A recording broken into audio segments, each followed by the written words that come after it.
happening, folks?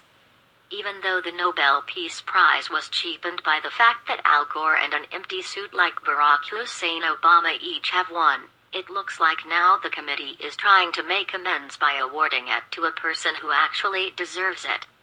Yesterday, two Norwegian MPs called for President Trump to be awarded the Nobel Peace Prize after his long-awaited summit with North Korean leader Kim Jong-Un.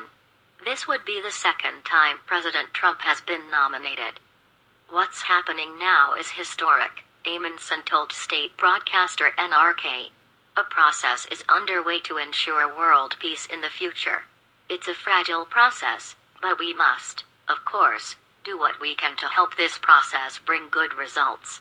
I think that we can do by sending a clear signal by giving Trump the Peace Prize.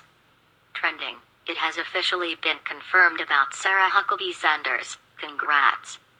Norwegian lawmakers Christian Tybring-Gjedde and Per-Willy Amundsen, who are both of the conservative Norwegian Progress Party, wrote a nominating letter calling for President Trump to be given the award by the Norwegian Nobel Committee to support this historic peace process.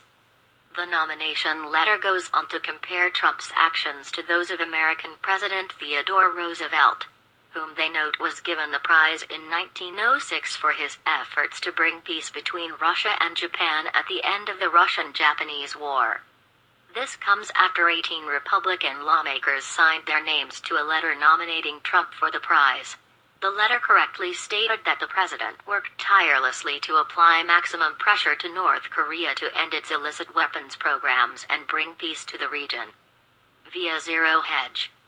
The summit in Singapore has made U.S. President Donald Trump a man of peace, according to two Norwegian parliamentary representatives from the FRP party, and as NRK reports, they have nominated him for the Most Gifted award of all of them. Representatives Christian Tybring-Gjedde, FRP, and Per-Willy Amundsen, FRP, believe it qualifies Trump for the Nobel Peace Prize. What's happening now is historical. A process is underway to ensure world peace in the future. It's a fragile process, but we must of course do what we can to help this process bring good results. I think that we can do by sending a clear signal by giving Trump the Peace Prize. And amid all the left's dismay at just what was agreed, the two Norwegian parliamentarians, however, do not believe that a peace-winning nomination is too early. It's not a binding agreement, but it's an initiative to visit both ways. It's an initiative to end the disaster going on and to put a damper on the military exercises the United States has with South Korea. As such, this is a push to Donald Trump to continue what he has already started, says Tybring-Gjedde. It would not be the first time giving the Peace Prize to anyone involved in a process. It has happened before. Obviously, we will follow the process carefully, but at least you have arrived, I think is worth a Peace Prize, says Amundsen.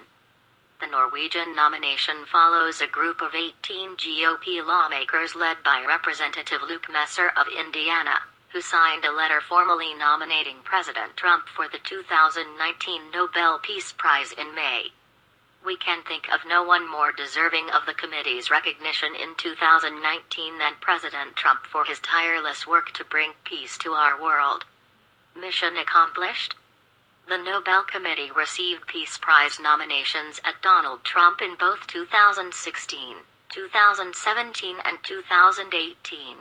However, this year the alarm went off, and the Nobel Institute linked the police because they thought they had received a fake nomination for Trump. Trump's nomination this year will be for the 2019 Nobel. In this situation, Trump is obviously a man of peace. He tries to get something that others have not gotten, and when he makes it, he deserves fame, says Tybring-Gjedde. Amundsen adds that he thinks the summit and the agreement between Trump and Kim go right into Nobel's testament. This goes straight into the core of the Nobel Testament. It's about disarmament and about creating peace. These are the results that count. South Korean President Moon Jae-in has also one of the heads of state calling for Trump to be given the prize. Both the Norwegian and American letters of nomination are for the 2019 prize since the 2018 award period ended in February. According to the Nobel Prizes website, a nomination is considered valid if submitted by persons in certain categories. Those categories include members of national assemblies and national governments of sovereign states, as well as current heads of state. There are 330 candidates for the 2018 prize, which will be announced in October. There is no doubt that President Trump is worthy of the prize, but the question remains, will the committee look beyond its left-wing bias and do the right thing? We'll just have to wait and see.